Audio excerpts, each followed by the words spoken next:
Mula dyan sa paanan ng bundok hanggang dito. Salamat sa presensya mong naparito. Hindi ito aksidente, hindi ka lang kung sino. Meron kang parte, di masusukat yun ng kilo. Salamat sa pananatili.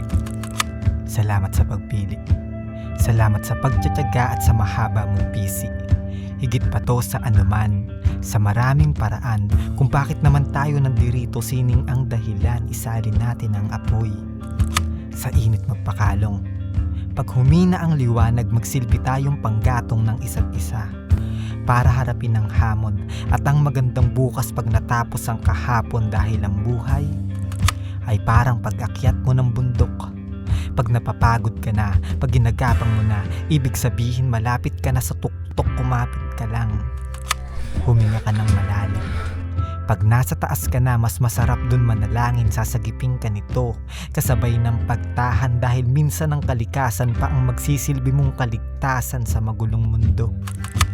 Lumakad ka kahit nahihirapan, mahuli ka man, magkikita pa rin tayo dun sa dulo ng kaitaasan, kasi kung hindi ka malaya, palawakin mo lalo yung silid. At kung mainit ang lakaran, minsan kailangan mo magpalamig, magtampisaw. Sa agos ng damdamin, subukang makinig, talunin mo ang takot. Sa kumakabog na dibdib, akyatin mo yung bundok. Hindi para makita ka ng mundo. Umakyat ka sa taas para makita mo yung ganda nito. Gawin mo ang gusto mo. Palayain ang kahapon. Kasi ganito kalawak ang mundo. Masikip na yung kabaong.